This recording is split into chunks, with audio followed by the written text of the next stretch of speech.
Today on You Can't Tell a Fat Man Nothing, I'm going to do a chicken and cheese hash brown casserole, so come see how I do it. And if I look like a hot mess, it's because I am. My car AC just went out. All right, the first thing I want you to do is get you a 9x13 pan and butter that sucker up. Butter it.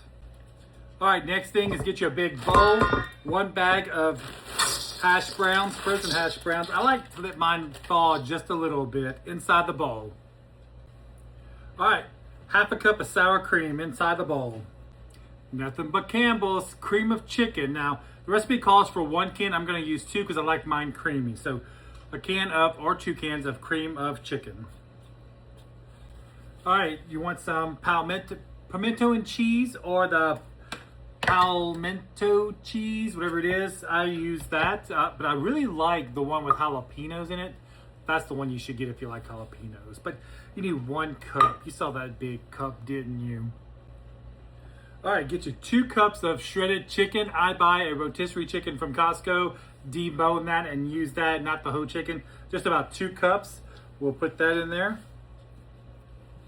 Next up, our seasonings: salt, pepper, garlic salt if you want instead of regular salt, and that's what I'm going to use. Whatever seasonings you want to use, you just put that in there. Just season that sucker up. I like to use fresh onions and chopped up, but I don't feel like chopping none because I'm hot from my car. Remember I told you about my car?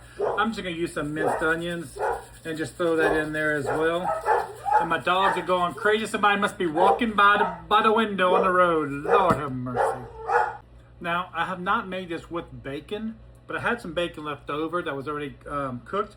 And I just chopped it up. I'm going to put that in there because bacon goes great with hash browns. Bacon goes great with cheese.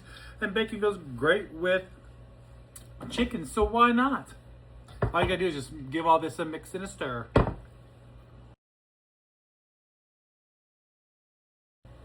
Okay, so I have it all mixed up well. And I put it in my 9x13 pan with a little bit of butter. A little bit. When you're mixing this, the reason I like to thaw my hash browns just a little bit because it's easier to mix those potatoes with the, if it's frozen, all those the cream of mushroom and all the cheese and all that's gonna be tough and it's gonna be hard to stir. So thaw it just a little bit. Put this in your 350-degree oven for about 20 to 30 minutes. You want a nice coating of brownness on top of this, and you want the inside to be at least 165. Piping hot. So let's get this in the oven and I'll show you what it looks like. Okay, she's done. Let's get her out of the oven. Ooh, doggy. Dang. Look at that. Let's put this down, let it cool a little bit. We're going to scoop it up and manger.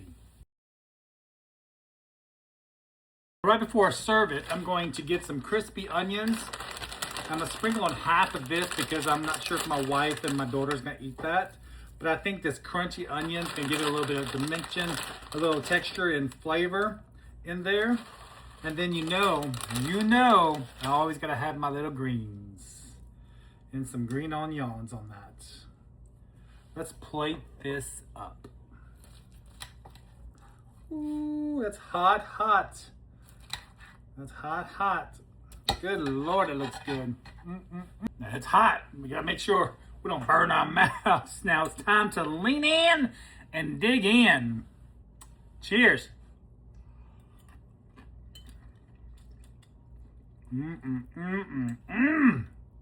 Now this, easy and super good. Those crunchy onions on top of that, really, and green onions, just make it. It really does. I love the crunchiness to those onions, along with the cheese and the chicken and the bacon. Came out good. Give this a try. Until next time, my friends. Like, follow, and share. So good.